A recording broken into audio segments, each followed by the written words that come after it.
हम लोग स्टार्ट करेंगे वेव। वेव से पहले कुछ बातें वेव से रिलेटेड हम ऑसिलेशन में सीख चुके हैं। तो बात करेंगे हम लोग वेव्स। वेव्स क्या होती है, किस पैटर्न पे काम करती है, कैसे काम करती है, ये सारी बातें आज इस चैप्टर पे निकल के सामने आने वाली है। तो बात करें हम यहाँ पे वेव्स, जिसको हिंदी में हम लोग क्या कहते हैं, तरंग कहा जाता है। क्या कहते हैं, तरंग। यहाँ पे हम छोटी सी एग्जांपल से शुरू करते हैं कि वेव्स क्या होता है। कि वेव एक्चुअल में पैटर्न होता है। क्या होता है, पैटर्न होता है। और ये वेव एनर्जी को एक मीडियम से, यानी कि एक पॉइंट से दूसरे पॉइंट पे ट्रांसफर करती है विथआउट एनी फिजिकल कंडीशन के। समझ में आ गया? वहां पे आपका फिजिकल जो कंडीशन है वो ट्रांसफर नहीं होगी, केवल क्या ट्रांसफर होता है, एनर्जी ट्रांसफर होता है। इसको थोड़ा सा बारीकी से समझने की आवश्यकता है वेव को। चलिए मान के चलिए एक आगे कहीं पे खूंटा है। समझ पाई क्या है खूंटा? खूंटा समझती है ना? उस खूंटा पे हम एक रस्सी को क्या कर देते हैं, बांध देते हैं। ठीक, अब बांध के क्या करते हैं, रस्सी का एक टर्मिनल को क्या करते हैं, पकड़ लेते हैं यहाँ पे, और वहां पे डिस्टरबेंस क्रिएट कर देते हैं। क्या कर देते हैं, डिस्टरबेंस। डिस्टरबेंस का मतलब समझ में आता है कि उसको हम छेड़ देते हैं। ठीक, कैसे करके छेड़ देते हैं, इस तरह से करके छेड़ देते हैं। अब तुम वहां पे ऑब्जर्व की होगी कि वो सांप की भांति ऊपर नीचे करते हुए उस खूंटा तक पहुंच जाता है। अब समझने वाली बात कि तुम जो रस्सी को पकड़ी है वहां पे तुमने डिस्टरबेंस क्रिएट किया था, और जिस रस्सी को तुम पकड़ी है उस रस्सी को तो अभी भी पकड़ी हुई है। क्या वहां पे वेव के फॉर्म पे तुम्हारा हाथ में पकड़ा हुआ रस्सी गया वहां पे? बोलो, जो पकड़ी हो तो तुम हाथ में पकड़ी है, लेकिन वहां पे इस टर्म पे कौन किया, एनर्जी किया। कौन एनर्जी किया? वो एनर्जी जो तुमने यहाँ पे इस तरह से करके डिस्टरबेंस करने समय लगाई थी। बात पकड़ी या नहीं, समझ में आया? तो यहाँ पे फिजिकल ट्रांसफर हुआ क्या, रस्सी आपका यहाँ जो पकड़े हैं वो वहां गया, या आपका एनर्जी गया? एनर्जी गया। कौन सा एनर्जी गया?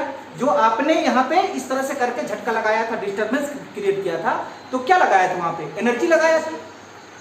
तो वही एनर्जी आपका एक पॉइंट से दूसरे पॉइंट पे ट्रांसफर हुआ है कि नहीं? किस रूप में ट्रांसफर हुआ, वेव के रूप में ट्रांसफर हुआ। यही बात यहाँ पे लिख दिया गया है। समझ में आ गया? वेव क्या है, हमारा एक पैटर्न है जो एक पॉइंट से दूसरे पॉइंट पे क्या होती है, ट्रांसफर होती है। इतनी सी बातें आप लिख देंगे वेव में। समझ में आ गया? वो रस्सी वाला एग्जांपल याद करेंगे कि यहाँ पे आप एक बार छेड़ते हैं, वो सांप की तरह एक पॉइंट से दूसरे पॉइंट पे चली जाती है। लेकिन आप जहां पे छेड़े हैं उस रस्सी को तो आप यहाँ पे पकड़े हैं, लेकिन आपका वहां पे वेव के फॉर्म पे कौन ट्रांसफर हुआ, एनर्जी ट्रांसफर हुआ। समझ पाई बात को? यही बातें यहाँ पे लिखा हुआ है। Wave is a pattern of disturbance created in a medium. Medium हमारा यहाँ पे क्या था, रस्सी।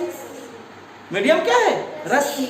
मीडियम विच कैरी एनर्जी, जो किसको ढो के ले जाता है, एनर्जी को ढो के ले जाता है। From one point to another, एक पॉइंट से दूसरे पॉइंट पे, without the actual physical transfer. यहाँ पे कोई भी आपका भौतिकीय ट्रांसफर नहीं होता है। रस्सी को आप पकड़े हैं तो रस्सी को पकड़े ही है ना, रस्सी थोड़े ट्रांसफर हुआ, एनर्जी ट्रांसफर हुआ। Actual physical transfer of medium, medium का कोई भी ट्रांसफर नहीं होता है। मीडियम यहाँ पे आपका कौन था, रस्सी। रस्सी ट्रांसफर हुआ, नहीं हुआ। एज ए होल, पूरा रस्सी आपका ट्रांसफर नहीं हुआ। क्लियर? केवल ट्रांसफर कौन हुआ, एनर्जी। किस पैटर्न पे ट्रांसफर हुआ, वेव के पैटर्न पे ट्रांसफर हुआ। इसी को हम लोग क्या कहते हैं, वेव कहा जाता है। बात पकड़ी? और थोड़ी सी, आपने कहीं पे तालाब वगैरह पे जहां पे पानी शांत है, ठीक, अगर उसमें क्या कर देते हैं, एक पत्थर को मार देते हैं। समझ पा रही है? पत्थर को मारे तो उसमें क्या क्रिएट किए, डिस्टरबेंस क्रिएट किए। पत्थर को मारे तो वहां पे क्या लगा, डिस्टरबेंस लगा, यानी कि एक प्रकार का एनर्जी लगा। ठीक, अब वो एनर्जी आप देखे हैं रिपेल के फॉर्म पे, वेव के फॉर्म पे आगे की ओर बढ़ता है इस तरह से।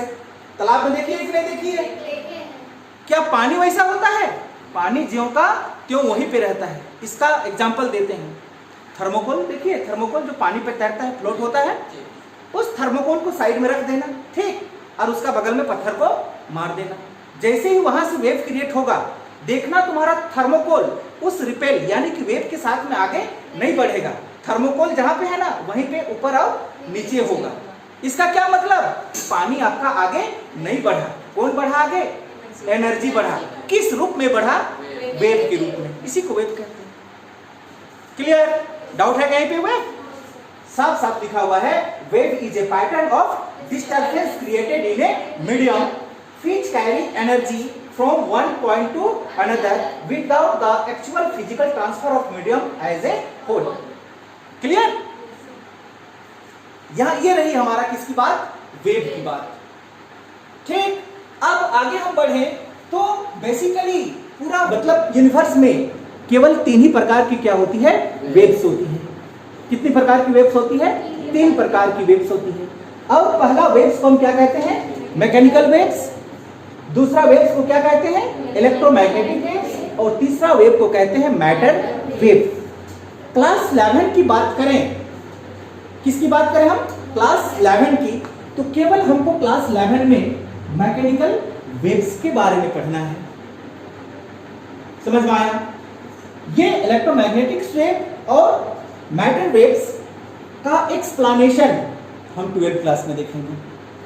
किस क्लास में देखेंगे? 12th क्लास में देखेंगे। समझ में आ गया? फिर भी हम थोड़ी सी बात करेंगे कि किसको मैकेनिकल वेव्स कहते हैं, किसको इलेक्ट्रोमैग्नेटिक वेव्स कहते हैं और किसको मैटर वेव कहते हैं। ठीक है, चलिएगा यहाँ पे कि मैकेनिकल वेव वो वेव होती है जिसको ट्रांसफर होने के लिए कोई मीडियम की आवश्यकता होती है। बात समझ में आया? मैकेनिकल वेव किसको कहते हैं? वो वेव जिसको ट्रांसफर होने के लिए किसकी आवश्यकता होती है? मीडियम की आवश्यकता होती है। जैसे आपने रस्सी का एग्जांपल लिया था, वहां पे एनर्जी ट्रांसफर हुआ था एक मीडियम, मतलब एक पॉइंट से दूसरे पॉइंट पे, लेकिन वहां पे मीडियम था कि नहीं था? कौन सा मीडियम था? रस्सी। आपने पानी पे क्या मारा था? पत्थर मारा था, तो रिपेल के रूप में, वेव के रूप में वो एनर्जी आगे बढ़ा था। तो हाँ, यहाँ पे मीडियम कौन था? पत्थर मीडियम था? पानी मीडियम था। तो किसी भी वेव को ट्रांसफर होने के लिए किसकी आवश्यकता होती है? मीडियम की आवश्यकता होती है। तो उसको हम लोग क्या कहते हैं? मैकेनिकल वेव कहा जाता है। कल का डेट में क्वेश्चन पूछेगा कि what do you mean by the mechanical wave, तो इसका जवाब क्या होगा? The waves who need any medium to transfer energy one point to another known as mechanical wave. वो वेव जिसको एनर्जी को ट्रांसफर करने के लिए किसकी आवश्यकता होती है? मीडियम की आवश्यकता होती है। क्या कहते हैं हम लोग? मैकेनिकल वेव कहा जाता है। समझ पाया? क्या हम बगल में लिखते हैं यहाँ पे? मैकेनिकल वेव किसको कहते हैं? Need medium. ये सारी बातें कह जाता है। क्लियर? इसका एग्जाम्पल आप मान सकते हैं, इसका एग्जाम्पल के तौर पे साउंड है कि नहीं? समझे कि हम बोल रहे हैं, आप लोग सुन रहे हैं, है कि नहीं? ये जो हम बोल रहे हैं वो कैसे, क्या क्रिएट कर रहा है? वेव क्रिएट कर रहा है। और इस वेव को आप क्या कर रहे हैं? सुन पा रहे हैं कान में। तो यहां पे मीडियम कौन हुआ? एयर। हमारे बीच में क्या है? हवा है। तो हवा के मीडियम से क्या हो गया? वेव ट्रांसफर हुआ। अगर हम वैक्यूम में बात करेंगे तो मेरी आवाज को आप लोग नहीं सुन पाएंगे। क्या मेरा बात पकड़ में आ रहा है? हम क्या बोलना चाह रहे हैं यहाँ पे? कि मैकेनिकल वेव होती है जो जिसको ट्रांसफर करने के लिए किसकी आवश्यकता होती है?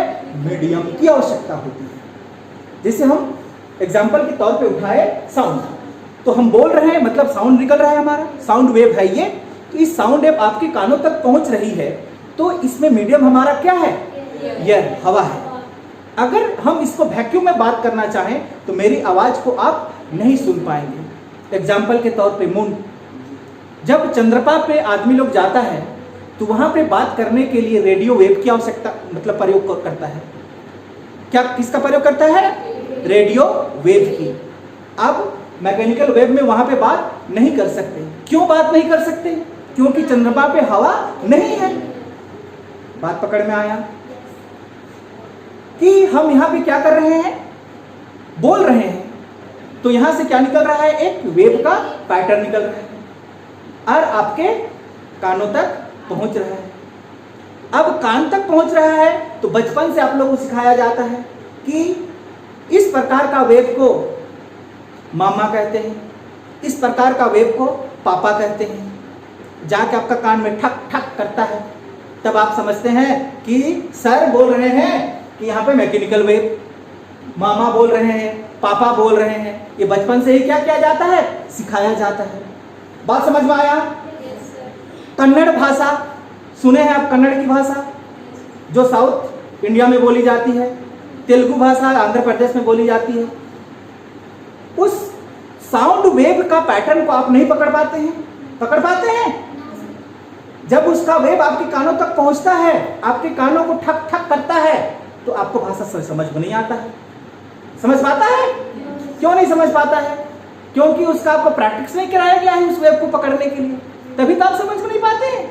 वे वेव आपके कानों तक पहुंचती है, लेकिन उस वेव को पकड़ने का आपको प्रैक्टिस नहीं कराया गया है। हमको इंग्लिश भाषा का प्रैक्टिस कराया गया, अपना रीजनल जो लैंग्वेज है नागपुरी उसका प्रैक्टिस कराया गया, हिंदी का प्रैक्टिस कराया गया। इसलिए कोई हिंदी बोलता है तो उस वेव को हम फटाक से पकड़ लेते हैं, है कि नहीं? लेकिन कोई वहां पे क्या बोल दे, कन्नड़ बोल दे, तेलुगु बोल दे, वेव तो तुम्हारे कानों तक पहुंचेगी, लेकिन उस वेव को तुम पकड़ नहीं पाएगा। आए बाएं कुछ समझ में आएगा नहीं क्या बोल रहा है।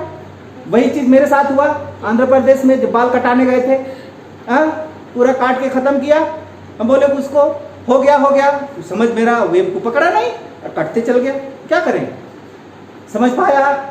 तो मैकेनिकल वेव्स किसको कहते हैं? कि वे वेव जिसको ट्रांसफर होने के लिए किसकी आवश्यकता होती है? मीडियम की आवश्यकता होती है। बात पकड़ में आया? क्लियर? जैसे कि एग्जांपल में हमने क्या लिया? साउंड। साउंड में मीडियम क्या होता है? एयर। क्लियर? आगे बात कर लेते हैं थोड़ा किसकी? इलेक्ट्रोमैग्नेटिक वेव्स की। इलेक्ट्रोमैग्नेटिक वेव को ट्रांसफर होने के लिए किसी भी प्रकार की मीडियम की आवश्यकता नहीं होती है। No need any medium. बात पकड़ में आया? जैसे कि हमारा लाइट, ये देख रहा है, ये लाइट कैसा वेव है? इलेक्ट्रोमैग्नेटिक वेव है। तभी तो हमारा सूरज क्या निकलता है? लाइट निकलता है, और वो लाइट हमारा धरती अर्थ तक पहुंच जाता है। क्या अर्थ और सन के बीच में हवा है? कुछ ही दूर ऊंचाई तक है हवा, उसके बाद में तो हवा नहीं है हवा, लेकिन वो लाइट हमारा अर्थ तक पहुंचता है कि नहीं पहुंचता है? तो यहां पे किसी प्रकार की मीडियम नहीं होती है कि नहीं? इलेक्ट्रोमैग्नेटिक वेव में को मतलब एनर्जी को ट्रांसफर करने के लिए किसी भी प्रकार की मीडियम की आवश्यकता नहीं होती है। जैसे कि लाइट एनर्जी, सूरज से चलकर लाइट हमारे पास अर्थ तक आता है, तो उसके बीच में कोई भी किसी प्रकार की मीडियम नहीं होता है। समझ में आ गया? क्लियर? आगे चलते हैं। क्या? Matter wave. मैटर वेव क्या होता है? मैटर वेव ये होता है कि इलेक्ट्रॉन्स एक बॉडी से निकल के कहां पे जाती है? दूसरे बॉडी पे ट्रांसफर होती है। इसकी बातें हम क्लास 12 में इन डेप्थ करेंगे। सिर्फ अभी हम वेव के फॉर्म पे हम समझ रहे हैं कि मैटर वेव किसको कहते हैं। मैटर का मतलब क्या हुआ? पदार्थ, और वेव का मतलब तरंग, पदार्थ का तरंग। पदार्थ का निर्माण किससे हुआ? इलेक्ट्रॉन, प्रोटॉन और न्यूट्रॉन से। तीनों को मिला के हम लोग क्या कहते हैं? एटम कहते हैं। तो बेसिकली हम बात किसका करेंगे? इलेक्ट्रॉन्स की करेंगे। क्यों इलेक्ट्रॉन्स की करेंगे? जब भी ट्रांसफर होती है तो वहां से ना प्रोटॉन ट्रांसफर होती है ना न्यूट्रॉन ट्रांसफर होती है। कौन ट्रांसफर होती है? केवल इलेक्ट्रॉन। एक बॉडी से दूसरे बॉडी पे ट्रांसफर होती है, और वो भी किस फॉर्म पे ट्रांसफर होगी? वेव के फॉर्म पे ट्रांसफर होगी। कौन? इलेक्ट्रॉन्स। इस प्रकार का वेव को हम क्या कहेंगे? मैटर वेव कहेंगे। लेकिन फिलहाल क्लास 11th में हमको किस पे फोकस करना है? मैकेनिकल वेव में फोकस करना है। डाउट है कहीं पे? चलिए, अब केवल हमको मैकेनिकल वेव्स में फोकस करना है, तो ध्यान से देखिएगा कि मैकेनिकल वेव्स लिख दिए हम, for waves creation medium must है। जब ये चलती है तो इसके लिए क्या आवश्यक होती है? मीडियम आवश्यक होती है। विदाउट मीडियम ये ट्रांसफर हो ही नहीं सकती है। कौन? Mechanical wave. क्लियर? अब ये मैकेनिकल वेव है और मीडियम के द्वारा ये ट्रांसफर होती है, तो इसमें दो चीज हमेशा मस्ट होना ही चाहिए, तभी आपका मैकेनिकल एनर्जी यानी कि वेव ट्रांसफर हो सकती है, अदरवाइज ट्रांसफर नहीं हो सकती। और वो दो चीज क्या क्या है उसको समझिएगा। इलास्टिसिटी, अगर किसी चीज में इलास्टिसिटी नहीं है तो आप वहां से मैकेनिकल वेव को ट्रांसफर नहीं कर सकते। बात पकड़ में आया मेरा बात? कि जिसमें इलास्टिसिटी नहीं है उससे आप मैकेनिकल एनर्जी को ट्रांसफर नहीं कर सकते। क्लियर? और मैकेनिकल एनर्जी को ट्रांसफर करने के लिए और एक चीज की आवश्यकता होती है, वो है इनर्शिया। और इनर्शिया डिपेंड करती है किसमें? मास पे डिपेंड करती है। बात पकड़ में आया? थोड़ी सी और जानकारी, जब यहाँ पे हम इलास्टिसिटी की बात लेके आए तो हम इंटर एटॉमिक फोर्स के बारे में पढ़ चुके हैं। पढ़े हैं? Inter atomic force, mechanical properties of solid पे। याद आ रहा है? कुछ समझ पा रहे हैं मेरी बात को? चलिए फिलहाल समझते हैं हम लोग आगे कि इलास्टिसिटी क्यों आवश्यकता होती है, उसको भी समझ लीजिएगा। जब इलास्टिसिटी की बात करें हम तो उसमें क्या लगने वाला है? इंटर एटॉमिक फोर्स लगने वाला है। क्लियर? ध्यान दीजिएगा। मान के चलिए कि हमारा ये एक इलास्टिसिटी पैटर्न है, मतलब मीडियम है। मान के चलिए कि रस्सी ही है, ठीक? अब ये रस्सी है तो इसके अंदर पे बहुत सारा क्या है? इसका मॉलिक्यूल्स होंगे, है कि नहीं? बोलिए, समझिएगा पॉइंट को। इसके अंदर पे क्या है? मॉलिक्यूल्स है, ठीक? अब इसको आप पकड़ के क्या किए? डिस्टरबेंस क्रिएट किए, छेड़ दिए। क्लियर? तो सबसे पहले ये जो आपको दिखाई देता है, ये जो मॉलिक्यूल्स, ये सबसे ऊपर आगे जाएगा। आगे जाएगा कि नहीं? सबसे ऊपर। अब ये मॉलिक्यूल्स आपस में इंटर एटॉमिक फोर्स से क्या किए हैं? जुड़े हुए हैं। अगर ये ऊपर की ओर गया तो क्या इसको घसीट के ले जाएगा? ये नहीं, जुड़ा हुआ है। मान के चलो कि तुम दोनों हाथ को पकड़ी है, हम इसको पकड़ के खींचते हैं तो ये तुमको पकड़ के खींचेगी कि नहीं खींचेगी? खींचेगी। तो ये हमारा मॉलिक्यूल्स है, आपस में किससे जुड़े हुए हैं? इंटर एटॉमिक फोर्स से जुड़े हुए हैं। बोलिए, ये भाग तो इसका क्या है? मिड पोजीशन है कि नहीं? जब आप इसमें डिस्टरबेंस क्रिएट किए तो ये ऊपर जाएगा। अब ये ऊपर गया तो साथ में किसको घसीट के लेके जाएगा? दूसरा वाला मॉलिक्यूल्स को घसीट के लेके जाएगा। अगर ये इतना ऊंचाई तक गया, मान के चलते हैं, तो ये इसका पीछे पीछे जाएगा। बात समझ में आया? अब ये गया तो ये इसको घसीटेगा, ये मॉलिक्यूल्स को इस तरह से आगे, इसका पीछे, एक दूसरे से क्या करेगा? सब घसीटते हुए सबको लेके जाएगा। बात पकड़ में आया? लेकिन एक सर्टेन हाइट तक जाने के बाद में कौन? ये मॉलिक्यूल्स एक सर्टेन हाइट के पास जाने के बाद वो किधर आने खोजेगा? मिड पोजीशन की ओर। यही तो हमने पढ़ के रखा उसी लेसन में, है कि नहीं? किधर आएगा वो? फिर मिड पोजीशन की ओर आएगा। अब मिड पोजीशन की ओर आएगा तो यहाँ पे आते आते तक इसमें क्या क्रिएट हो जाएगा? इनर्शिया क्रिएट होगा। बात पकड़ में आया? इनर्शिया क्रिएट होगा, और इनर्शिया क्रिएट होने की वजह से यहाँ पे मॉलिक्यूल्स यहाँ पे नहीं रुकेगा। बात पकड़ में आया? ये किधर चलाएगा? नीचे की ओर चलाएगा। अब ये नीचे की ओर आया तो इसको भी क्या करेगा? धीरे धीरे नीचे की ओर खींचेगा। ये भी क्या करेगा? इसको नीचे की ओर खींचेगा। बात पकड़ में आया? नहीं समझी? इसीलिए मैकेनिकल वेव्स को ट्रांसफर होने के लिए दो चीज एकदम मस्ट होती है, और वो क्या होती है? इलास्टिसिटी और इनर्शिया। यहां पे बात समझ में आती होगी। क्लियर? डाउट है कहीं पे?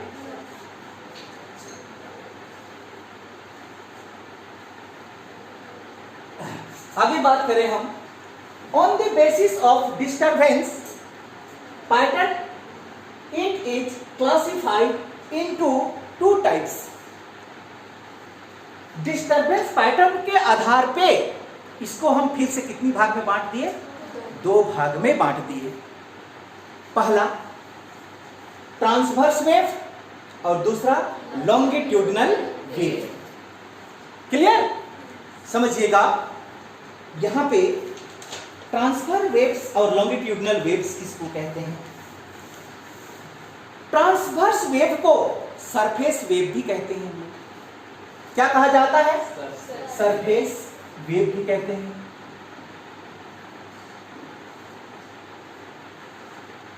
सरफेस वेव भी कहा जाता है। बातें याद रखिएगा कि जो ट्रांसवर्स वेव होती है उसका जो पैटर्न होता है किसका? मॉलिक्यूल्स का। हमने यहां पे अभी फिगर बना के बताया आपको, एक बार ऊपर और एक बार नीचे। बात पकड़ में आया? नहीं समझ पाए? मान के चलिए कि ये दो देख रही है, ये एक मॉलिक्यूल्स और ये भी क्या है? एक मॉलिक्यूल्स। आपस में किससे जुड़े हुए हैं? इंटर एटॉमिक फोर्स से जुड़े हुए हैं। ये मॉलिक्यूल्स ऊपर जाए, इस तरह से क्या जा रहा है? ऊपर। तो बीच में क्या इंटर एटॉमिक फोर्स से जुड़े हुए हैं? ये इस तरह से गया तो साथ साथ में इसको लेके जाएगा कि नहीं जाएगा? जब अब ये नीचे आएगा तो थोड़ा देर बाद में ये भी नीचे आएगा। ये आगे बढ़ेगा नहीं, यहीं पे ये ऐसे ऐसे करेगा। ये इस तरह की वेव में आगे बढ़ रहा है ना, तो मॉलिक्यूल्स आगे नहीं बढ़ेंगे, वो अपने स्थान पे ही इस तरह से करेंगे। सब तो मॉलिक्यूल से जुड़े हुए हैं, इस तरह से करेंगे, अगला वाला भी इस तरह से करेगा। बात पकड़ में आया? तो इसको कहते हैं हम लोग ट्रांसवर्स वेव, और ट्रांसफर वेव्स को क्या कहा जाता है? सरफेस वेव भी कहा जाता है। बात पकड़ में आया? डाउट है? अब आते हैं हम लोग लॉन्गिट्यूडनल वेव। ये जो हम बातें कर रहे हैं, देख रही है जो साउंड वेव है, ये साउंड वेव लॉन्गिट्यूडनल वेव है। हमने मैकेनिकल वेव बताया था, तो मैकेनिकल वेव का ही दो पार्ट, मैकेनिकल वेव का दो पार्ट, ट्रांसवर्स वेव और लॉन्गिट्यूडनल वेव। ट्रांसवर्स वेव आप रस्सी का एग्जांपल ले सकते हैं, पानी का जो सरफेस है उसका एग्जांपल ले सकते हैं, लेकिन ये जो लॉन्गिट्यूडनल वेव है वो हम लोग का साउंड है। लॉन्गिट्यूडनल वेव में क्या होती है? टू एंड प्रो, आगे और पीछे। ट्रांसवर्स वेव इस तरह से कर रही थी, लेकिन लॉन्गिट्यूडनल वेव इस तरह से कर रही। समझ में आ गया? जैसे हम बोल रहे हैं ना, तो हम बोले तो यहां से इस तरह से वेव निकला और ये वेव इस तरह से आगे की ओर बढ़ा, जबकि ट्रांसवर्स वेव इस तरह से आगे बढ़ा। बात पकड़ में आया? इसीलिए इस वेव को हम लोग क्या कहते हैं? प्रेशर वेव भी कहा जाता है। किसको? लॉन्गिट्यूडनल वेव को क्या कहते हैं? इसको प्रेशर वेव। प्रेशर ही तो पढ़ रहा है, pressure wave. Normally weak in the medium, लिख दो यहां पे, normally weak in the medium. Medium में ही क्या बनाता है? ये प्रेशर। जैसे कि एयर है ना हमारे पास, में बातें कर रहे हैं तो साउंड वेव। चलिए ध्यान समझिएगा, किसकी बात कर रहे हैं हम? ट्रांसवर्स वेव की। ये तो आपका प्रोपैगेशन डायरेक्शन है कि जिस डायरेक्शन पे हमारा वेव आगे की ओर बढ़ेगा उसको क्या कहते हैं? Direction of propagation. प्रोपैगेशन का मतलब होता है आगे की ओर बढ़ना। ठीक, अब समझिए यहां पे, यहां का जो मॉलिक्यूल्स था, ये मॉलिक्यूल्स एक बार किधर जा रहा था? ऊपर, और एक बार नीचे। यही तो सीखा, वेव किधर? एक बार ऊपर, एक बार नीचे। ठीक, या आप बोल सकते हैं कि यहाँ पे जो इसका मीन पोजीशन है वहां से 90 डिग्री है कि नहीं। ये डायरेक्शन आपका क्या कहलाएगा, wave propagation, wave propagation.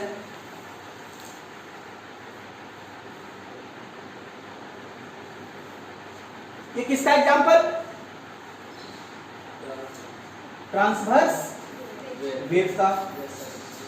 Example के तौर पे लिखना चाहें तो क्या लिख सकते हैं, बोलिए, wave on the surface of water, ये इसका एग्जांपल हुआ।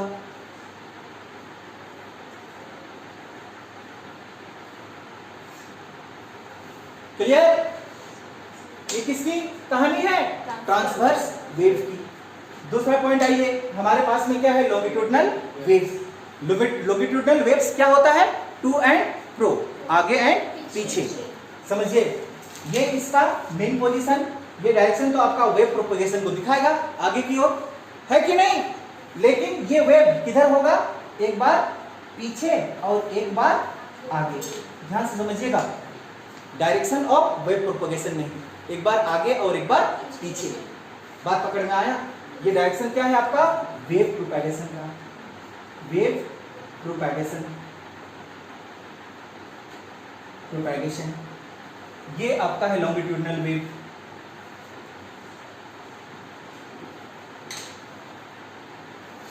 फॉर एग्जांपल में किसको उठाएंगे, साउंड को, साउंड।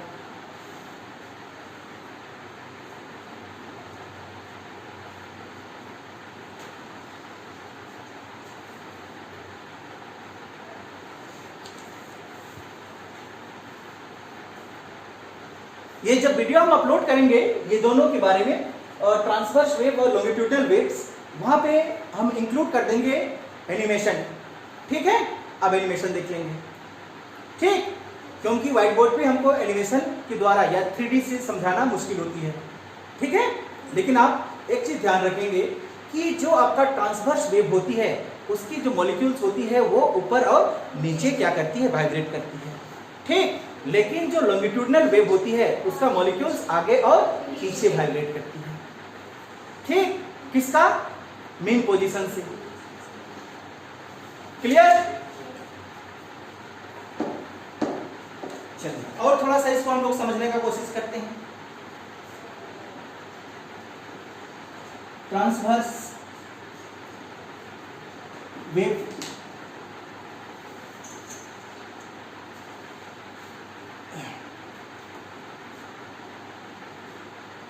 समझिएगा पॉइंट। ये इसका मेन पोजीशन, यही तो सीखे। ये इसका मैक्सिमम एम्पलीट्यूड और ये आपका नेगेटिव एम्पलीट्यूड, है कि नहीं। जब यहां पे आपका मॉलिक्यूल्स क्या करते हैं, वाइब्रेट करते हैं। वाइब्रेट करते हैं तो ये किस तरह से वाइब्रेट करेंगे, इस वेव के फॉर्म में। ऐसा क्यों बनाया जाता है पता है, कि यहाँ पे जीरो है, ध्यान से समझिएगा। तो ये मॉलिक्यूल्स जब हम इसको क्या किए, डिस्टर्बेंस क्रिएट किए, तो यहाँ का मॉलिक्यूल्स यहाँ उठा, यहाँ का मॉलिक्यूल्स और ऊंचा जाएगा, इस तरह से होगा कि नहीं होगा। फिर एक सर्टेन मैक्सिमम हाइट की जाने के बाद में वो फिर से क्या करने लगेगा, घटने लगेगा, है कि नहीं। फिर आगे चलते हुए ये जो मॉलिक्यूल्स है वो जितना ऊपर गया उतना नीचे की ओर आएगा, है कि नहीं। पकड़ पा रही है बात को। तो आपका जो मेन पोजीशन है यहां से ये किधर गया, ऊपर की ओर या नीचे की ओर गया। तो एक तरह से ये क्या क्रिएट किया, यहाँ पे डिस्प्लेसमेंट क्रिएट किया, है कि नहीं। क्या बना, डिस्प्लेसमेंट। डिस्प्लेसमेंट किसको कहते हैं, जो अपना मेन पोजीशन से मतलब किधर भी चला जाए उसको क्या कहते हैं हम लोग, डिस्प्लेसमेंट कहते हैं। तो एक्चुअल में जो ट्रांसफर वेव्स होती है वो कैसा होता है, डिस्प्लेसमेंट होता है। याद रखेंगे ये चीज। क्लियर। ट्रांसवर्स वेव में जो पॉजिटिव एम्पलीट्यूड की ओर मैक्सिमम एम्पलीट्यूड होता है उसका ये जो पोजीशन है इसको हम लोग क्या कहते हैं, क्रेस्ट कहते हैं। क्या कहा जाता है, क्रेस्ट कहते हैं। हिंदी में इसको श्रिंग कहा जाता है। आप 9th क्लास में पढ़ के रखे होंगे। क्या कहते हैं इसको, हिंदी में श्रिंग कहा जाता है। समझ में आ गया। नेगेटिव की ओर जो मैक्सिमम एम्पलीट्यूड होता है, देख रही है ये, इसको हम लोग ट्रफ कहते हैं। क्या कहते हैं, ट्रफ। हिंदी में इसको गर्त कहा जाता है, श्रिंग और गर्त। और इंग्लिश में इसी को हम लोग क्या कहते हैं, क्रेस्ट और ट्रफ। बात पकड़ में आया। ये डायरेक्शन आपका किसको दिखा रहा है, टाइम को। ये तो आपका 0 है, सबको पता है। ठीक, तो ट्रांसवर्स वेव क्या क्या शो करता है, डिस्प्लेसमेंट को भी शो करता है। समझ में आ गया। ट्रांसवर्स वेव का जो पॉजिटिव एम्पलीट्यूड के मैक्सिमम हाइट है उसको हम लोग किसके नाम से जानते हैं, क्रेस्ट के नाम से जानते हैं। और नेगेटिव की ओर मैक्सिमम एम्पलीट्यूड को किसके नाम से जानते हैं, ट्रफ के नाम से जानते हैं। बात पकड़ में आया, क्लियर। चलिए दूसरी पॉइंट की हम बात कर लेते हैं। दूसरा हमारे पास में क्या है, लॉन्गिट्यूडिनल वेव। ये देखिए लॉन्गिट्यूडिनल वेव। लॉन्गिट्यूडिनल वेव का भी फिगर हमारा ज्यों का त्यों बनेगा, इस तरह से। क्लियर। अब लेकिन यहां पे हम लोग एम्पलीट्यूड को नहीं दिखाएंगे क्योंकि लॉन्गिट्यूडिनल वेव में हमारा एम्पलीट्यूड क्रिएट नहीं होता है। यहां पे क्या बनती है, प्रेशर, है कि नहीं। तो ये वाला भाग को हम किससे दिखा दें, प्रेशर। यहां पे कैसा प्रेशर लगेगा आपका, मैक्सिमम प्रेशर। और नीचे जो प्रेशर लगेगा उसको कैसा प्रेशर लिखते हैं, मिनिमम प्रेशर। बात पकड़ में आया। ये इसका मेन पॉइंट, ये डिस्प्लेसमेंट को दिखाया। उसी तरह से आपका लॉन्गिट्यूडिनल वेव किसको दिखाएगा, प्रेशर को दिखाएगा, है कि नहीं। किसको दिखाएगा, प्रेशर को दिखाएगा। बात पकड़ में आया। और जो मैक्सिमम प्रेशर होगा आपका ये लॉन्गिट्यूडिनल वेव में, इस लॉन्गिट्यूडिनल वेव का जो मैक्सिमम प्रेशर बनेगा इसमें हम इसको क्या कह रहे थे, क्रेस्ट। लेकिन लॉन्गिट्यूडिनल वेव का जो मैक्सिमम प्रेशर होगा उसको हम क्रेस्ट नहीं बोलेंगे, इसको हम बोलेंगे कंप्रेशन। क्या बोलेंगे, कंप्रेशन। इस भाग को क्या कहेंगे, कंप्रेशन। जबकि ट्रांसवर्स वेव में मैक्सिमम जो एम्पलीट्यूड था उसको क्या कह रहे थे, क्रेस्ट। बात पकड़ में आया। और उसी तरह से जो नेगेटिव में मैक्सिमम जो प्रेशर होगा इसको यहां पे हम लोग क्या बोल रहे थे, ट्रफ। लेकिन यहां पे हम लोग क्या बोलेंगे, इसको रेयरफेक्शन। क्या बोलेंगे, रेयरफेक्शन। लिख देते हैं यहां पे, इसको हम लोग क्या बोलेंगे, रेयरफेक्शन। याद रखिएगा ये दो चीज।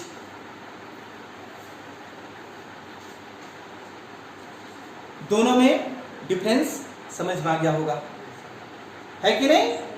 पहला डिफरेंस क्या था, जब ये वेव्स बनाती है ट्रांसवर्स वेव तो वहां के मॉलिक्यूल्स मेन पोजीशन के ऊपर और नीचे वाइब्रेट करती है।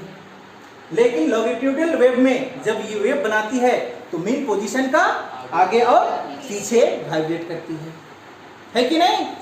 ये डिस्प्लेसमेंट को दिखाता है, ये प्रेशर को दिखाता है। जो ट्रांसवर्स वेव में जो मैक्सिमम एम्पलीट्यूड होता है उसको हम लोग क्रेस्ट कहते हैं, नीचे वाला को ट्रफ कहते हैं। जबकि लॉन्गिट्यूडिनल वेव में जो मैक्सिमम प्रेशर होता है उसको कंप्रेशन कहते हैं, और नेगेटिव में जो मैक्सिमम प्रेशर होता है उसको रेयरफेक्शन कहते हैं। Clear, rarefaction. बात पकड़ में आया। अब इसमें थोड़ा सा देखिएगा, इसमें क्या घटनाएं घटती है। ये जो रेयरफेक्शन और कंप्रेशन जो होता है, कहीं कहीं पे ये जो वेव होती है एकदम क्या हो जाएगी, नजदीक। समझ में आ गया। और आगे चल के ये जो वेव है वो दूर दूर पे चला जाएगा। इस तरह से, फिर नजदीक, फिर दूर, फिर नजदीक, फिर दूर। इस तरह से ये क्या करती है, सीधी लीनियर पॉइंट पे आगे की ओर बढ़ती है। बात पकड़ में आया? हम एक बार फिर से बता रहे हैं, हम इसको एनिमेशन के द्वारा आपके चैनल पे इस टॉपिक पे डालेंगे, आप उसको देख लेंगे, बेटर समझ में आएगा। लॉन्गिट्यूडनल वेव और ट्रांसवर्स वेव, क्लियर? डाउट है किसी को यहाँ पे? पूछना है? आया तुमको समझ में? तुम समझ पाई? जो बातें हम पीछे किए वेव के बारे में, चाहे वो हमारा ट्रांसवर्स वेव हो या लॉन्गिट्यूडनल वेव हो, कुछ बातें हम पिछला चैप्टर ऑसिलेशन में भी क्या किए हैं, सीख चुके हैं, अब जानते भी होंगे, फिर भी हम इसको क्या करते हैं, बेहतर समझने के लिए एक बार रिवीजन के तौर पे इसको देख लेते हैं। ठीक है, तो चलिए, important quantities related to wave. क्या क्या जो इंपॉर्टेंट क्वांटिटीज हम लोग यूज करने वाले हैं आगे चल के इस वेव के अंदर पे, उसके बारे में जानते हैं कुछ। ध्यान से समझिएगा। पहले ये फिगर ये आपका मीन पोजीशन, जीरो का मतलब क्या हुआ, मीन पोजीशन। ये बातें आपको समझ में आता है, एम्पलीट्यूड और ये माइनस एम्पलीट्यूड, ये मॉलिक्यूल्स है कि नहीं? ये जो मैक्सिमम हाइट बना, ये इसको आप किसके नाम से जाने थे, क्रेस्ट के नाम से जाने थे।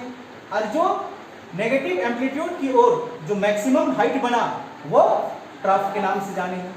ये हम अभी जस्ट पढ़ के रखे हैं। क्लियर? चलिए, जानकारी के लिए ध्यान से देखिएगा। यहाँ पे ये देखिए, हम छोटा सा सर्कल बनाते हैं, इसको 4 भाग में बांट देते हैं इस तरह से। ठीक, अगर हम इसकी एंगल की बात करें या टाइम पीरियड की बात करें, पहले हम चलो इसका एंगल की बात कर लेते हैं। किसकी बात कर लेते हैं? एंगल की बात करते हैं। एंगल का मतलब समझ में आता है कि यहाँ पे तो ओरिजिन है, मतलब मेन पोजीशन है, उसका मतलब क्या हुआ, जीरो, है कि नहीं? यहाँ पे क्या, तो ये कितना बना, 90 डिग्री। 90 डिग्री मतलब π/2। यहाँ पे गया तो कितना बना, पाई, यानी कि 180। यहाँ गया तो 270 डिग्री। 270 डिग्री को क्या कहते हैं हम लोग, 3π/2 कहते हैं कि नहीं? तो यहाँ पे कितना बना आपका, 3π/2, और यहाँ कंप्लीट किया तो ये क्या बन गया, t बन गया, मतलब 2π बन गया, t नहीं। अभी हम एंगल के टर्म पे देख रहे हैं, ये कितना बन गया, 2π बन गया। इतनी सी बातें समझ में आता है। क्लियर? अगर हम इसको टाइम के रिस्पेक्ट में देखें, किसके रिस्पेक्ट में, टाइम के रिस्पेक्ट में, तो टाइम यहाँ पे क्या है आपका, जीरो नहीं, यहाँ पे टाइम इक्वल टू कितना, जीरो। यहाँ पे टाइम इक्वल टू कितना, t/4। यहाँ पे टाइम t इक्वल टू कितना, t/2। यहाँ पे टाइम कितना, t इक्वल टू 3t/4। 2 कितना, 3t/4। यहाँ पे टाइम कितना, 3t/4। यहाँ पे टाइम कितना, और एक बार t equal to capital T। ये बात समझ में आया आप लोगों को? क्लियर? ध्यान दीजिएगा, ये आपका जीरो है कि नहीं, ये भी हमारा क्या था, जीरो। पहले हम एंगल के बेस पे चलते हैं। ठीक, जब ये वेव यहां से यहां पे पहुंची, यानी कि यहां से यहां पे पहुंची, तो कितना, π/2, यही तो है। फिर यहां से यहां, मतलब यहां कितना, 5। बात पकड़ में आया? फिर यहां से यहां कितना, 3π/2। फिर ये यहां से यहां, मतलब यहां कितना, 2π, और आगे बढ़ेगा तो उसी तरह से बढ़ते जाएगा। ये बात भी आपको समझ में आ गया? चलिए, अब टाइम हम लोग आते हैं। यहाँ पे टाइम t इक्वल टू 0, आगे आइए, t इक्वल टू यहाँ पे t/4, यहाँ पे t equal to capital T/2। यहाँ पे टाइम देखिए 3t/4, यहाँ पे t equal to t, capital T. ये बात समझ में आ गई, बात पकड़ी? डाउट है कहीं पे? नहीं? चलिए अब ध्यान दीजिएगा इसको, इसकी कुछ मेन पॉइंट। सबसे पहले हम वेलोसिटी पे जानेंगे कि वेव है तो इस टर्म पे आगे की ओर बढ़ रहा है, मतलब वेलोसिटी में है। तो वेलोसिटी इक्वल टू क्या होता है? Distance by time. लेकिन वेव में हम वेलोसिटी किसको बोलेंगे? Distance travel in 1 second. 1 second में जितना दूरी तय किया उसी को उसका वेलोसिटी कहेंगे, और उसी के आधार पे उसका वेलोसिटी को हम क्या करेंगे? कैलकुलेट करेंगे। समझ में आ गया? इसीलिए यहाँ पे लिख दिया गया है डिस्टेंस ट्रैवल इन 1 सेकेंड। बात पकड़ में आया कि 1 सेकेंड टाइम तो हमको मिला क्या? 1 सेकेंड। तो 1 सेकेंड में कितना डिस्टेंस वो ट्रैवल किया और उस समय उसका वेलोसिटी क्या होगा। बात पकड़ा? Second number, one oscillation of particles. एक ऑसिलेशन किसको कहेंगे हम लोग? One cycle of wave. One cycle of wave. Wave का एक साइकिल को हम लोग क्या कहेंगे? वन ऑसिलेशन ऑफ पार्टिकल्स कहेंगे। नहीं समझ में आया? मतलब ये पार्टिकल्स यहां से कहां पे पहुंच जाए? यहां पे, तब तो एक साइकिल हुआ, उसको हम क्या कहेंगे? One oscillation. क्लियर? डाउट है? आगे तीसरा नंबर, time taken to complete one cycle. मतलब एक साइकिल पूरा करने में जितना समय लगेगा, कितना समय लगा एक साइकिल पूरा करने में? टी। यहां भी देखो कितना समय लगा? टी। यहां पे लिखे हैं, और इसी टी को किसके नाम से जानते हैं? टाइम पीरियड के नाम से जानते हैं। Clear? Number of cycle in 1 second. 1 second में बनने वाला साइकिल, कितना साइकिल वो बनाएगा, कितना समय में? 1 सेकेंड में। उसको किसके नाम से जानेंगे? फ्रीक्वेंसी के नाम से जानेंगे। What do you mean by the frequency? Frequency से आप क्या समझते हैं? आंसर लिखा हुआ है, number of cycle in 1 second known as frequency. It is represented by nu. Clear? Doubt है? पॉइंट नंबर 5 आइए, क्या लिखा हुआ है? क्रेस्ट।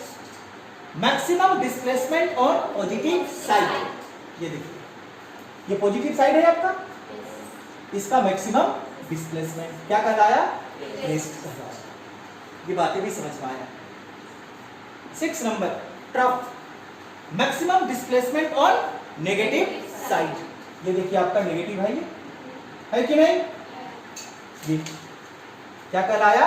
ट्रफ कहलाया। डाउट है?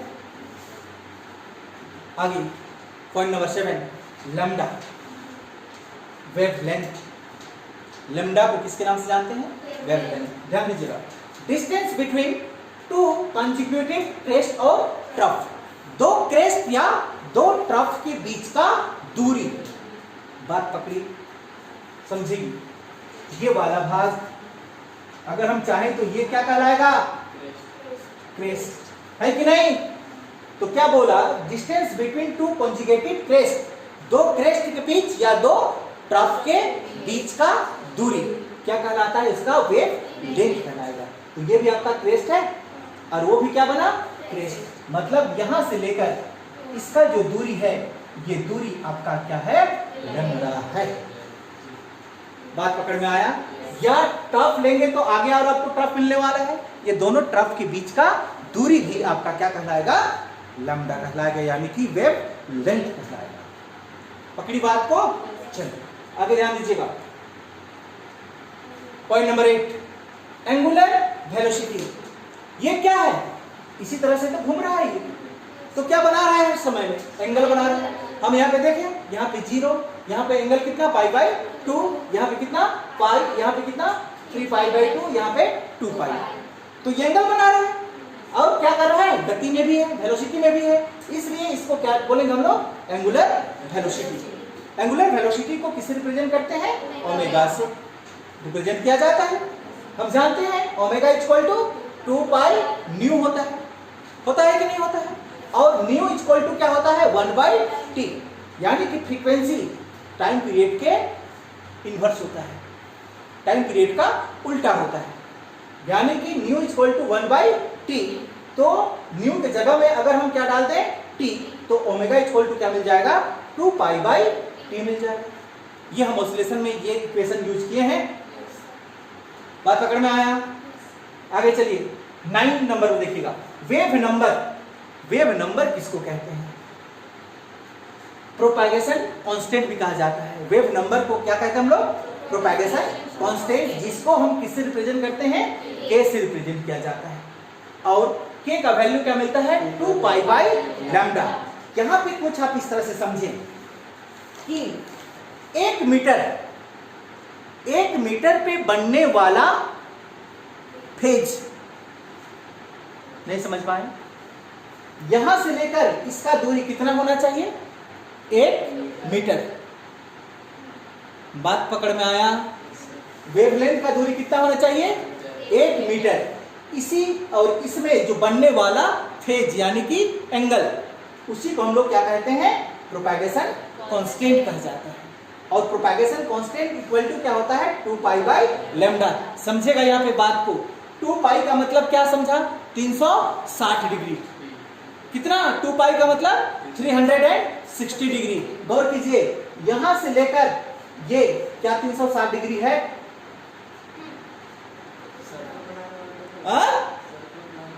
क्या कैसे ज्यादा है? यहां से ये बोलो 90 डिग्री, यहां से ये 90 डिग्री, और यहां से ये कितना? तो कितना हुआ? 360 डिग्री। तो 360 किसके बराबर? 2π के बराबर। ये देखो 2π दिखाई देता। और यहां से यहां का बीच का दूरी कितना? ये देखो, नहीं समझ में आया? इसी को क्या कहते हैं हम लोग? प्रोपैगेशन कांस्टेंट, यानी कि k। ये दूरी कितना होना चाहिए? लेकिन 1 मीटर होना चाहिए। क्लियर? चलिए पॉइंट नंबर 10, एम्पलीट्यूड। एम्पलीट्यूड का मतलब समझ में आता है? Maximum displacement either side on mean position. ये आपका मीन पोजीशन है कि नहीं? तो मीन पोजीशन का किसी भी साइड का मैक्सिमम डिस्प्लेसमेंट क्या कहलाता है? इसका एम्पलीट्यूड कहलाता है। Clear? Point number 11, initial phase.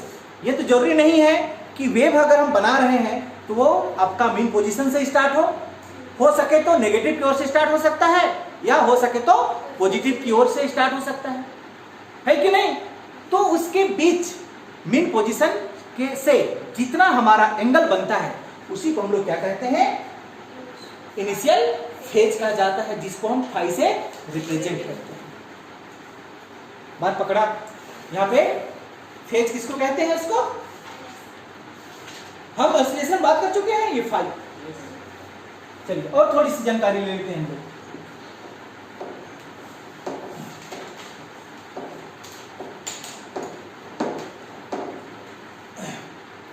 ध्यान दीजिएगा, यहां ये अगर हम बात करें तो ये कौन सा डायरेक्शन है आपका? x, और ये कौन सा डायरेक्शन है? y। ये बात समझ में आती है? ये जो आपका एम्पलीट्यूड बना, मैक्सिमम डिस्प्लेसमेंट हुआ, ये किस डायरेक्शन पे बना? y डायरेक्शन पे, या x डायरेक्शन पे? y direction. और y डायरेक्शन पे बना तो ये ट्रांसवर्स वेव है। अगर x डायरेक्शन पे बनता तो वो लॉन्गिट्यूडनल वेव रहता। ये बातें आप सीखें। तो ये एक y डायरेक्शन पे बना, तो y डायरेक्शन पे बना मतलब क्या समझे? y इक्वल टू a मतलब एम्पलीट्यूड देख रहे हैं। y डायरेक्शन पे बना, क्या बना? एम्पलीट्यूड। a का मतलब एम्पलीट्यूड, और साथ में क्या बन रहा है हमारा? एंगल बन रहा है π/2। तो एंगल बन रहा है, इसलिए हम यहाँ पे क्या लिख देंगे? साइन। है कि नहीं? बात पकड़ेगी? यहां से इसका जो दूरी था और पाई का जो रेशियो, उसको हम प्रोपैगेशन कांस्टेंट लिए थे। तो a साइन यहाँ पे क्या होगा? k। किस डायरेक्शन पे बढ़ रहा है ये k? किस डायरेक्शन पे? x डायरेक्शन पे। बात पकड़े? हाँ, डाउट है? माइनस, इसमें एंगुलर वेलोसिटी है कि नहीं है? है। एंगुलर वेलोसिटी समय के साथ में बदलता है। इस तरह से हमको एक इक्वेशन सामने आया, y equal to a sin kx minus omega t। हो गया? डाउट है कहीं पे? और अगर हमारा जो वेव है वो एक इनिशियल पॉइंट से मिड पोजीशन से शुरू ना होके नेगेटिव से शुरू हो या पॉजिटिव से शुरू हो, उसको हम किसके नाम से जाने? इनिशियल फेज के नाम से जाने। तो उस केस में क्या इस इक्वेशन को लिख सकती है कि a sin kx minus omega t plus minus 5, positive की ओर से स्टार्ट किया तो प्लस, माइनस की ओर से स्टार्ट किया तो माइनस, एक साथ लिख दिए, है कि नहीं? ये किसके लिए बनता है? Wave moving positive x direction, wave moving in positive x direction. Positive x direction का मतलब समझ में आता है? वेव किधर मूव करेगा? इधर, पॉजिटिव x की ओर।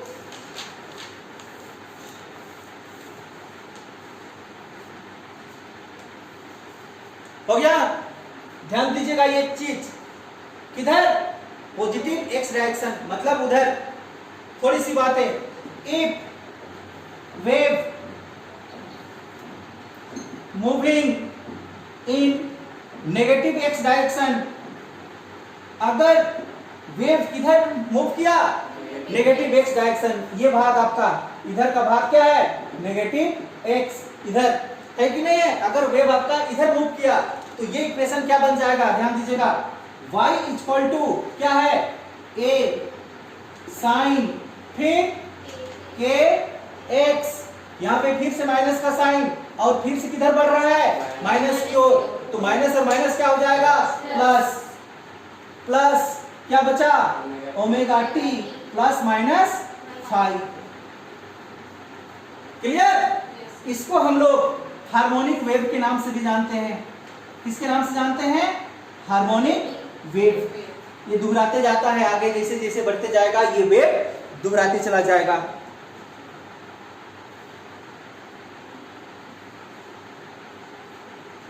कहीं पे डाउट है? चलिए आपको थोड़ी सी और हम यहाँ पे जानकारी दे दें, समझिएगा। आप क्लास 11 में केमिस्ट्री में पढ़े होंगे अनसर्टेनिटी प्रिंसिपल, हेसेनबर्ग अनसर्टेनिटी प्रिंसिपल, समझ में आ गया? हेसेनबर्ग अनसर्टेनिटी प्रिंसिपल में क्या कहा गया कि अगर आप किसी इलेक्ट्रॉन्स का वेलोसिटी और उसका मोमेंटम को एक साथ पता करना चाहें तो आप नहीं पता कर सकते। एक बार में अगर चाहे तो आप वेलोसिटी उसका पोजीशन को बताएंगे या एक चाहे तो उसका मोमेंटम को पता कर सकते हैं, दोनों को एक साथ नहीं पता कर सकते हैं। समझ में आ गया? इसी तरह से वेव क्या होता है? एक प्रकार का इन्वेलप होता है। इन्वेलप का मतलब समझ में आता है? नहीं समझती है? शादी ब्याह में जाती है ना, पैसा डाल के इन्वेलप में देती है, ऊपर में नाम लिख के। इन्वेलप देखी कि नहीं देखी? तो वेव भी क्या होता है? एक प्रकार का इन्वेलप होता है। और उस इन्वेलप के अंदर पे क्या प्रेजेंट होती है? एनर्जी प्रेजेंट होती है। मेरा बात पकड़ पा रहे हैं तुम लोग? हम क्या बोलना चाह रहे हैं? इन्वेलप का मतलब समझ में आया? कि शादी पार्टी में जाती है ना तुम लोग, शगुन के रूप में पैसा देती है उस इन्वेलप में डाल के। अब उसमें मान के चलो 501 रुपया, 1001 रुपया जो भी दी, उस इन्वेलप के अंदर पे पैसा डाल दी।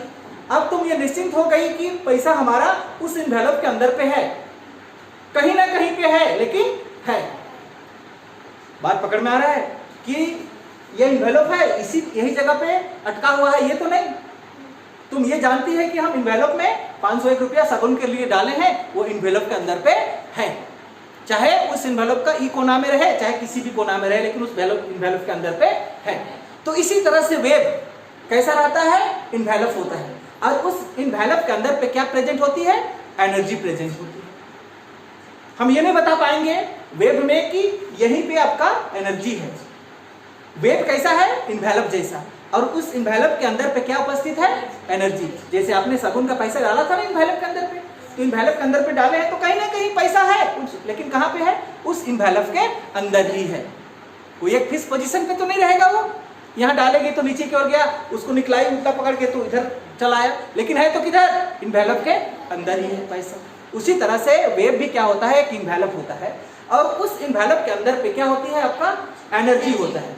कहीं पर भी होगा लेकिन होगा। बात पकड़ में आया? चलिए ध्यान दीजिएगा,